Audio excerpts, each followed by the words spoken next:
Deuteronomio 9, versículos 13 al 14 y luego el verso 18, en el nombre del Padre, del Hijo y del Espíritu Santo. Y me habló Jehová diciendo: he observado a ese pueblo, y he aquí que es pueblo duro de cerviz.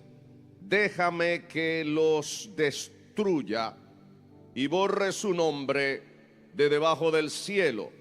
Y yo te pondré sobre una nación fuerte y mucho más numerosa que ellos. Y volví y descendí del monte el cual ardía en fuego, con las tablas del pacto en mis dos manos. Versículo 18. Y me postré delante de Jehová como antes, 40 días y 40 noches.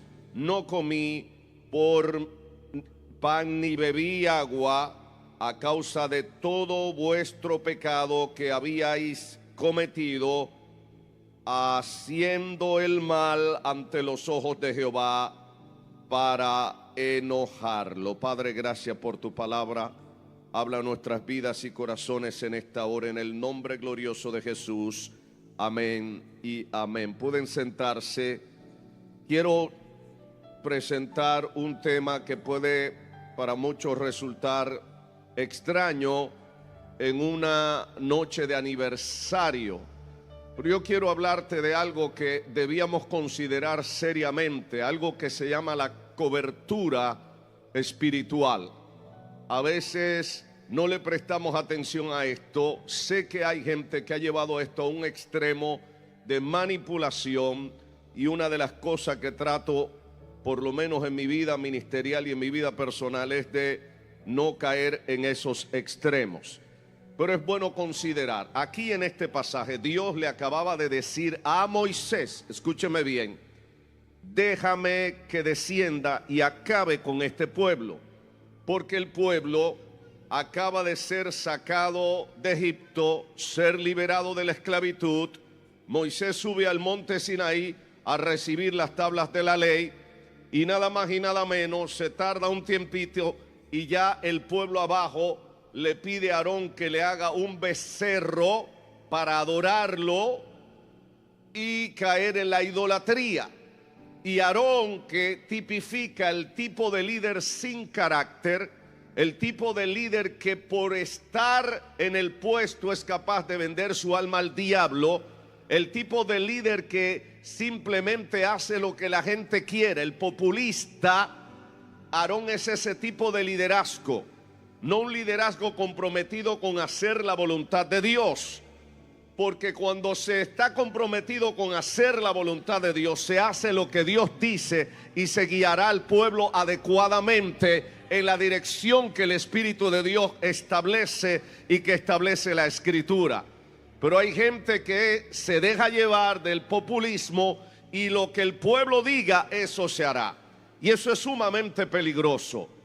Aarón terminó fabricando becerro de oro y otras cosas para complacer al pueblo, y Dios se enoja de una manera bárbara que dice: los voy a destruir. Y Moisés, escúchame bien, se para frente a Dios, se humilla delante de Dios y le suplica a Dios que tenga misericordia. Ahora, la pregunta es: ¿por qué Dios tiene que decirle a Moisés: déjame que acabe con ellos?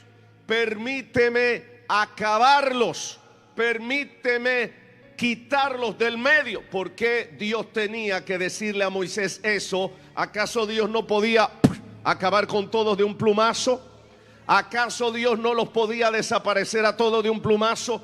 Lo que pasa que Dios es un Dios coherente, y si Dios ha llamado a Moisés para ponerlo al frente de ese pueblo, Dios también va a respetar la autoridad que Dios le había puesto al pueblo delante de él. Y escúchame bien, ese día el pueblo no desapareció, Dios no los exterminó por su misericordia y su gracia, pero también porque había un liderazgo prudente, sensato en Moisés, que se lanzó ante la presencia de Dios a interceder, a orar para que no ocurriera lo que Dios estaba anunciando. Y ciertamente Dios no lo hizo. Dios no los mató. Dios no los extirpó. ¿Pero por qué? Había un liderazgo entendido, sabio, prudente, que estaba entendiendo lo que estaba pasando. Y por esa razón el Dios del cielo tuvo misericordia de esa nación. Bendito el nombre del Señor. ¿Alguien glorifica a Dios en esta hora? Quiero presentarte entre todos estos. Son 4 ejemplos que quiero presentarte para que logres sacar conclusiones propias. Quiero que veas un segundo caso. Aparece en Segunda de Crónicas, segundo libro de Crónicas, capítulo 26, versículo 5. Es muy importante lo que está diciendo acá, segundo de Crónicas 26, 5, porque nos da una ejemplificación clave de lo que Dios ve y aprecia en lo que es un liderazgo y lo que es estar bajo cobertura. Segundo de Crónicas 26, 5 dice: y persistió ¿en qué? En buscar a Dios en los días de ¿quién?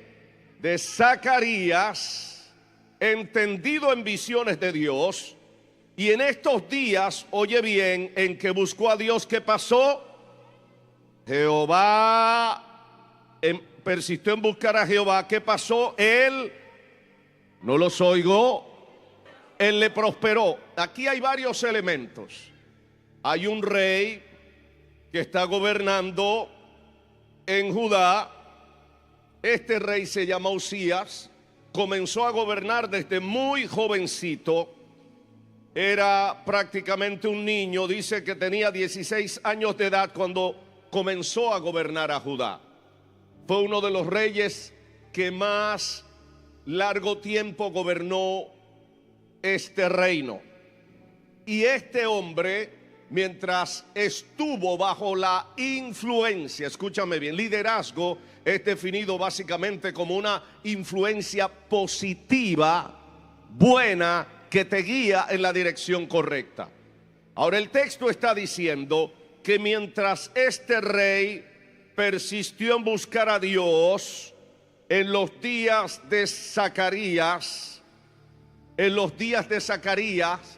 entendido en visiones. Zacarías era un profeta de Dios, era un ministro de Dios, era un siervo de Dios, entendido en las visiones de Dios. Y mientras este rey estuvo bajo la influencia de Zacarías, escúchame bien, este rey le ocurrieron muchas cosas. Una de ellas,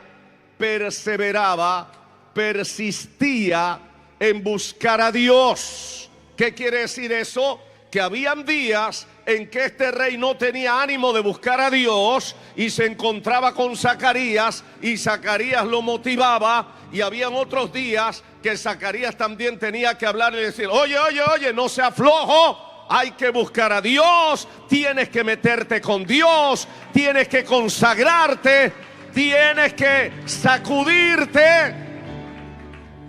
Mientras estuvo bajo el liderazgo, bajo la influencia de Zacarías, que era un entendido en visiones de Dios, ¿qué pasó? Dice el texto que en estos días,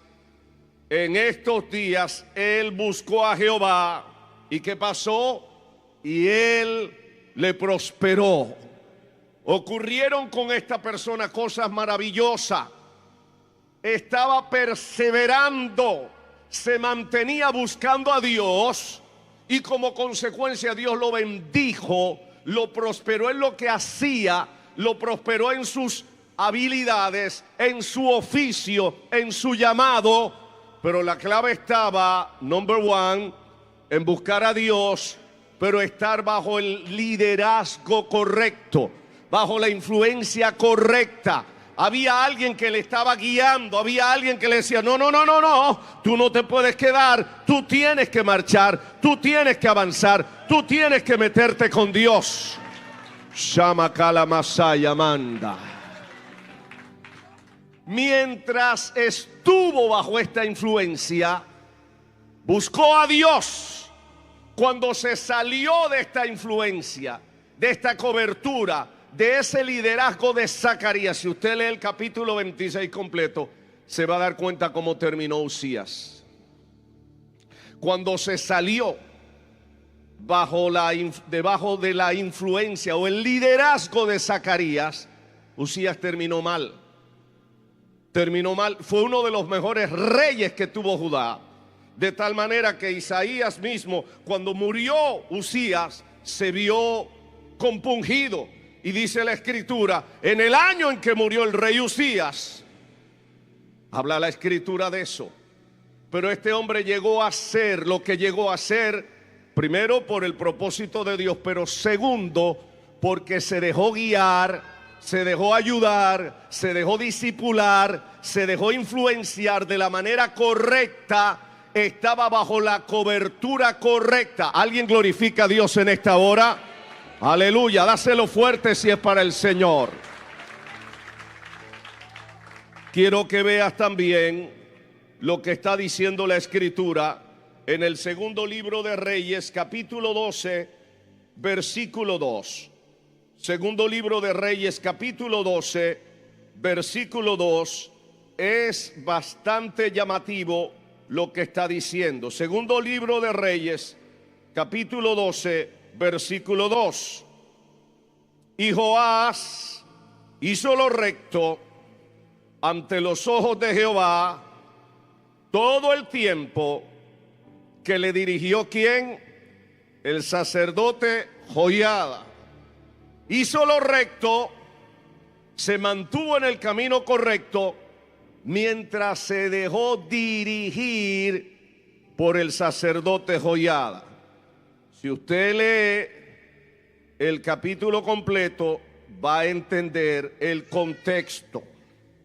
Este rey, que también comenzó temprano, fue prosperado, hizo lo recto ante los ojos del Señor, agradó a Dios mientras se mantuvo bajo la influencia del liderazgo correcta, bajo la cobertura correcta. En ese tiempo hizo lo recto ante los ojos de Dios. ¿Y ante quién es que debemos hacer las cosas? Entonces nos conviene estar bajo el liderazgo correcto, la cobertura correcta. Lamentablemente hay gente que no ha perdido ya el norte y ya no sabe ni siquiera por dónde está. Es importante que te afirmes en la congregación donde Dios te ha traído, que eches raíces, que te dejes dirigir, que te dejes influenciar por los siervos que Dios ha levantado, los ministros que Dios ha levantado para dirigir esta casa, porque mientras esté dirigido por esos ministros, Dios está diciendo que te puede pasar lo que le pasó a Joás. Hizo lo recto ante los ojos de Jehová. ¿Cuándo? Todo el tiempo que lo dirigió ¿quién? ¿Alguien me está oyendo en esta hora? ¿Cuáles son tus sacerdotes? El equivalente de sacerdotes hoy en día es pastores. Hizo lo recto, se mantuvo. Yo sé que hay a veces hermanos que se sienten mal cuando a veces un pastor le dice: oye, tienes que esforzarte un poquito más. ¿Qué pasa? ¿No te puedes quedar en la casa? No, pero que mire, que acabo de llegar cansado del trabajo. No, tú tienes que venir a la casa de Dios. Oye, pero los pastores no le dan un chance a uno. Tal vez te quedas en la casa y te pasa como a David, que en vez de estar en la guerra, en el tiempo de la guerra, se puso a ver lo que no tenía que ver, a meterse donde no tenía que meterse, y terminó pecando contra Dios. ¿Alguien me está oyendo en esta hora? ¿Alguien glorifica al Señor en esta hora? De manera, hermanos míos, que ya hemos visto tres ejemplos fundamentales de la importancia que hay de andar bajo el liderazgo correcto, bajo la influencia del liderazgo correcto. A veces es posible que no te gusten algunas cosas, pero bendito sea Dios, porque Dios te haya dado pastores que se preocupen por ti, que a veces no solamente te motiven. Yo le voy a confesar algo, a mí no me gusta mucho un término moderno que utiliza mucha gente, y que yo soy tu motivador y tu coach espiritual. Yo quiero decirte, no, yo no soy coach espiritual de nadie.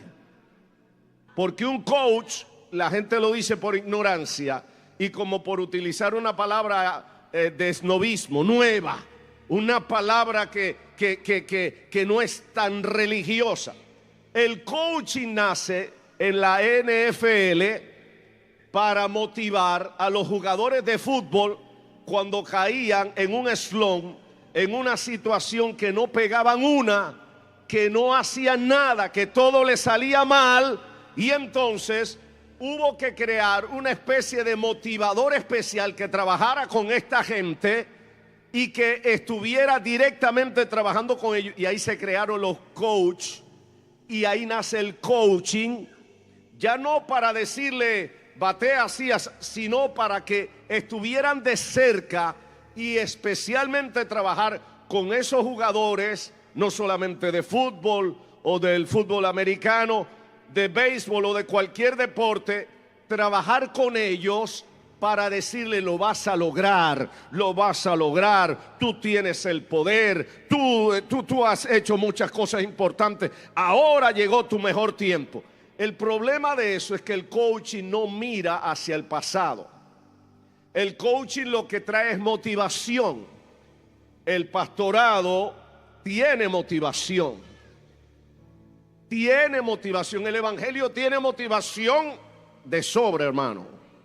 Esfuérzate y sé valiente, porque Jehová tu Dios estará contigo. No temas ni desmayes, porque yo estaré contigo. No te dejaré ni te abandonaré.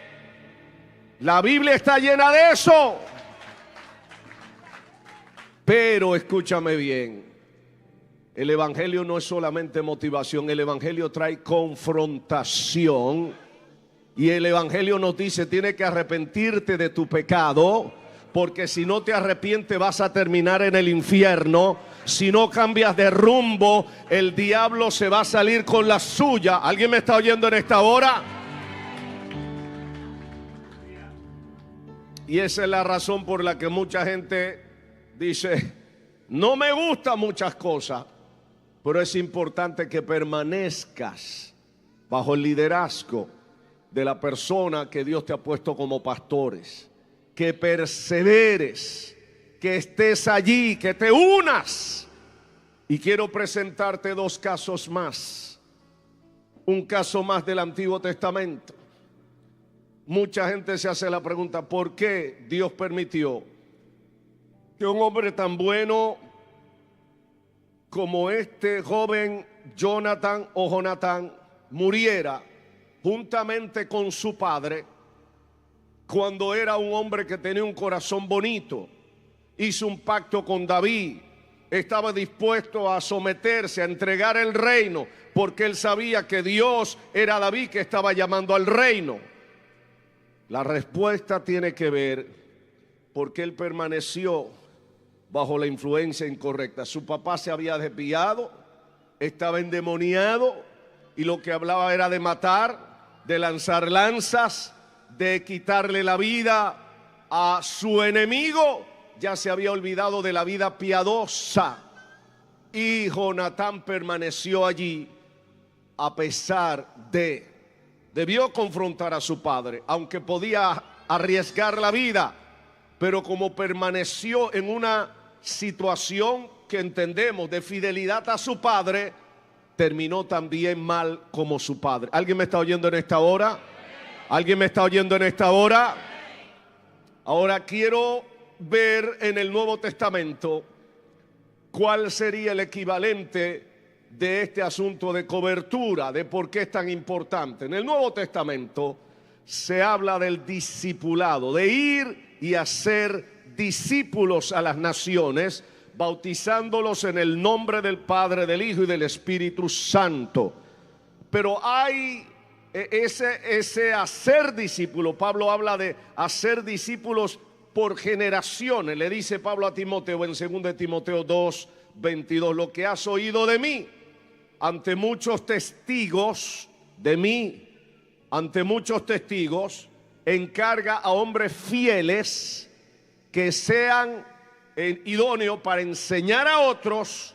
Y está hablando de 4 generaciones de discipulado. Lo has oído de mí, encarga a otros hombres fieles, gente que siga este trabajo del discipulado, hacer discípulo. Una de las cosas que el diablo está tratando de hacer es de paralizar la gente en la iglesia. No hagas nada, deja que los demás hagan. La pregunta es, el día que te presente delante del Señor, Él te va a preguntar, ¿cuántos discípulos has hecho? ¿Cuántos discípulos has preparado para mí? Te va a preguntar el Señor. Porque Él dijo, vayan y hagan discípulos. ¿Alguien me está oyendo? Vayan y hagan discípulos. La pregunta es, si tuvieras que partir hoy de esta tierra y presentarte ante el Señor, ¿estás listo para responder esa pregunta? ¿Cuántos discípulos hiciste para mí? ¿Hiciste algún discípulo para mí? ¿Preparaste a alguien para mí? Esa es la orden suprema. Podemos brincar, saltar y hacer todo, pero el evangelio se resume ahí. Vayan y hagan discípulos. Mira a la persona que está a tu lado y pregúntale, ¿estás haciendo discípulos? ¿Estás haciendo discípulos? ¿Ya tienes discípulos para el Señor? Si te tocara partir de esta vida, ¿qué te vas a llevar? Ah, pastor, es que yo estoy muy ocupado. Yo tengo demasiada cosa que hacer. Eso le toca a los pastores que pueden estar en eso a tiempo completo. Yo no tengo tiempo. Tú y yo vamos a ser juzgados por Dios y vamos a ser presentados delante del Señor y van a ser examinadas nuestras obras. ¿Alguien me está oyendo en esta hora? La Biblia dice, bienaventurados los que mueren en el Señor de aquí en adelante, porque con ellos, óyeme bien, sus obras siguen. Ahora, ¿qué obra? Las obras que hiciste para el Señor. Las obras no te salvan. Nadie se salva por obra. La salvación es un regalo de Dios, pero los que son salvos obran para la gloria de Dios. Y dice que vamos a ser premiados conforme a nuestras. La pregunta es, ¿qué obras has hecho para Dios? ¿Sabe cuál es la máxima obra? Hacer discípulos. Hacer discípulos. ¿Alguien me está oyendo? Hacer discípulo. Ganar a alguien para el Señor y darle el seguimiento. Trabajar con esa persona hasta que se fortalezca, aprenda el evangelio y sea capaz de reproducir eso que se ha hecho con ellos o con esa persona, hacerlo con otras personas. Quiero que veas, y no les voy a tomar mucho tiempo, pero quiero que veas finalmente el caso que quiero presentarte. Libro de los Hechos, capítulo 27, los versículos 22 al 24. Libro de los Hechos, capítulo 27, versos 22 al 24, 25. Dice, pero ahora les exhorto a tener buen ánimo, pues no habrá ninguna pérdida de vida entre ustedes, sino solamente de la nave. Porque esta noche ha estado conmigo el ángel del Dios de quien yo soy y a quien sirvo. Me encanta ese texto, es mi texto favorito. Verso 24, diciendo, Pablo, no temas, es necesario que comparezcas ante César. Y aquí Dios te ha concedido, oye esto, todos los que navegan contigo. Verso 25, por tanto, oh varones, tened buen ánimo, porque yo confío en Dios que será así como se me ha dicho. Escúchame bien. Pablo va como un preso rumbo a Roma para ser juzgado por el emperador romano. O sea, Pablo no es el capitán de la embarcación ni el general del ejército romano que va en aquella nave. Pablo va como un preso, ni siquiera como un pasajero, ni siquiera como un turista, nada, como un preso.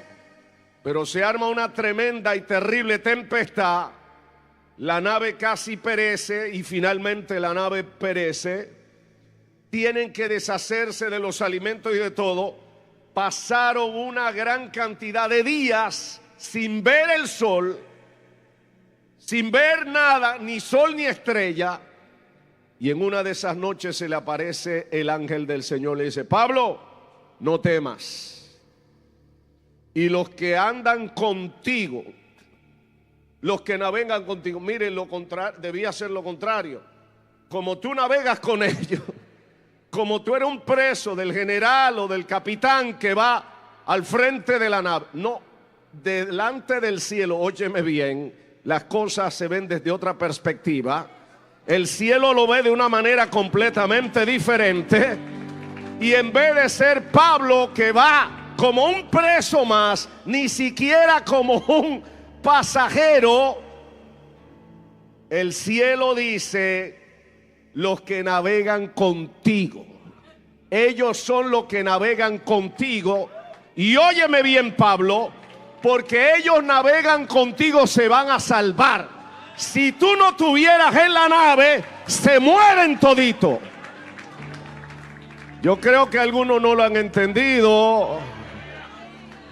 Óyeme bien, en el mundo hay una forma de ver las cosas. El general fulano, mengano, el presidente mengano. Pero el cielo ve las cosas de otra manera. En un avión, en una embarcación, óyeme bien, cuando viaja Pablo, no es Pablo que viaja con ellos viajan con Pablo. ¿Alguien me está oyendo en esta hora? ¿Por qué razón? Porque Pablo es un hombre que tiene un llamado genuino. Es un hombre que tiene una misión que desempeñar. Y todos los que viajan con él, hasta que Dios decida otra cosa, van a estar a salvo. Van a estar a salvo en esa embarcación. ¿Alguien me está oyendo en esta hora? ¡Aleluya! Sabemos que la salvación viene de Jesucristo, que Jesucristo es el que nos da la salvación. Pero para fines del orden en esta tierra, es importante que cuando viajes con un Pablo. Viajes con un Pablo. Y los Pablos son tus pastores. Son los líderes que Dios ha establecido delante del Rey Dios Todopoderoso. Resumiendo entonces en esta noche, ¿por qué cuando Dios quiere destruir al pueblo de Israel porque han pecado, se han rebelado contra Él de una manera terrible, acabando de ver sus maravillas en Egipto, de ver su gloria, de ver el mar rojo que se abre en dos, que pasan ellos en seco y se ahogan todos los demás, pero ellos no se ahogan y aún así son capaces de seguir inventando con la idolatría? Dios dice: los voy a exterminar y te voy a levantar, Moisés, un nuevo pueblo. Pero Moisés se para delante de Dios, no a jefiar, pero a interceder. Tenle misericordia, Señor, perdónale. Tenle misericordia, Padre, ten misericordia. Y sabe, por la intercesión de Moisés, listen to me, are you there?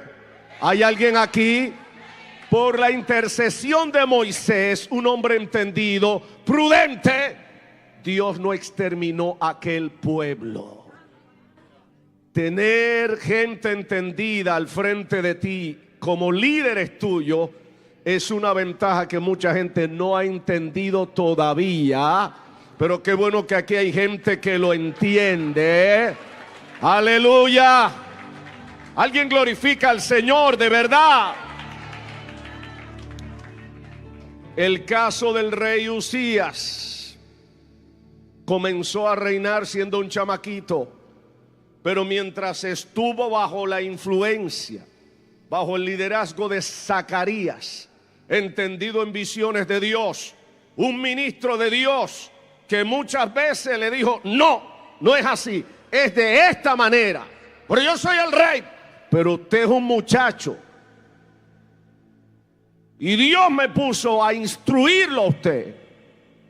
Mientras se mantuvo bajo el liderazgo y la influencia de Zacarías, entendido en visiones, tenía un espíritu de oración y perseveró en buscar a Dios, y Dios le prosperó. ¿Alguien quiere ser prosperado?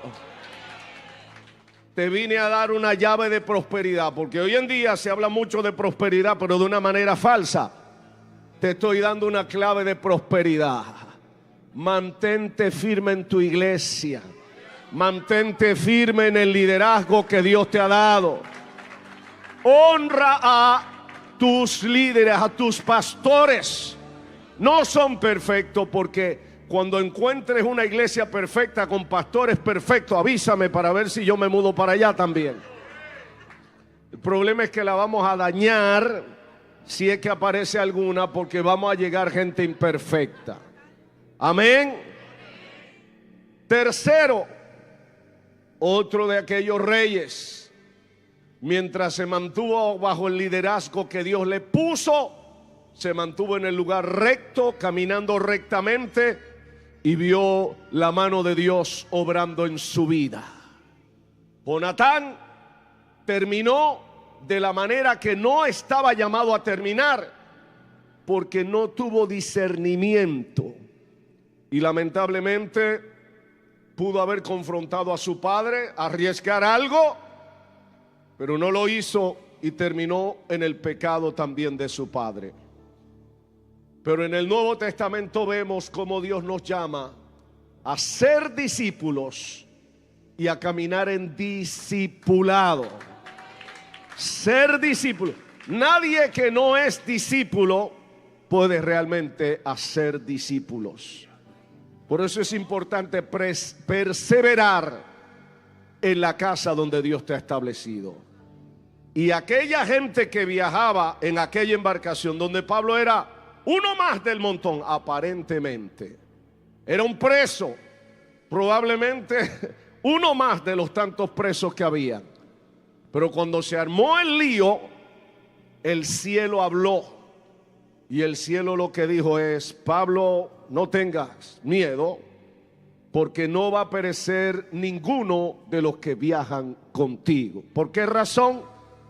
Porque Pablo, un hombre fiel, un ministro fiel del Señor, estaba en aquella nave, y hasta que Pablo no terminara su asignación, la nave no se iba a desaparecer. Pablo no iba a morir, y los que estaban con Pablo se salvaron la vida. ¿Alguien me está oyendo en esta hora?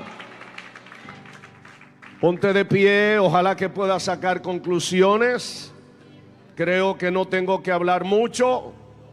Saca conclusiones.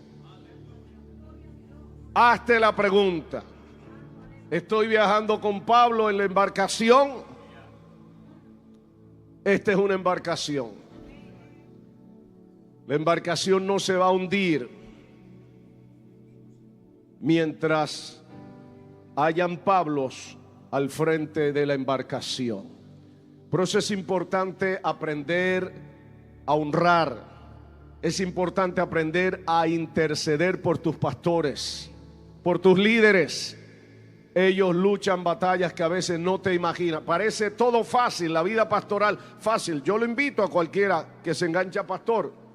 Lo primero es que si te mete a eso sin Dios haberte llamado, te va a buscar un problema del otro mundo que tú no te imaginas. El diablo te va a dar hasta besito, te va a dar cachetada todos los días de tu vida. Porque no es un asunto de que yo me llamo, Dios llama, Dios coloca, y a los que Él llama, Él los respalda y Él hace que su obra avance. Y creo que en este 6º aniversario ustedes son testigos de lo que Dios está haciendo en este lugar. Amén. Quiero entonces que en esta hora nos acerquemos al Señor a orar. Y si alguno en esta hora sabe que Dios le habla para que medite, si en algún momento no había apreciado el trabajo de los líderes, de los pastores que Dios le ha puesto al frente, es hora de hablar con Dios, de valorar eso, dar gracias a Dios y comenzar a interceder mucho más por aquellos que son capaces de orar por ti, interceder por ti. Mire, el que está en la calle, este es un tiempo de que hay gente que dice, no, yo lo veo por internet el culto, no, yo voy a la iglesia, a cualquier iglesia. No, tú debes tener tu casa, y esta es tu casa. Debes mantenerte en tu casa, perseverar en tu casa. Amén. Padre, gracias te damos. Hemos hablado tu palabra nos confronta, tu palabra nos invita al arrepentimiento, pero tu palabra crea conciencia de la importancia de caminar bajo cobertura, bajo obediencia, la importancia de ser discípulo y hacer discípulos. Gracias, Señor. Glorifícate en la vida de cada uno de tus hijos en este lugar. Sigue manifestándote poderosamente. Sigue obrando en cada vida en este lugar. Sigue guardando y usando, Señor, a los ministros que has colocado en este lugar. A tus hijos, Señor, los obispos y pastores Martínez, Señor. Muchas gracias por ellos. Gracias por esta grey preciosa. Sigue ensanchándola, sigue multiplicándola, Señor. Sigue glorificándote de manera especial, en el nombre glorioso de Jesús. Amén y amén. Dios me los bendiga a todos.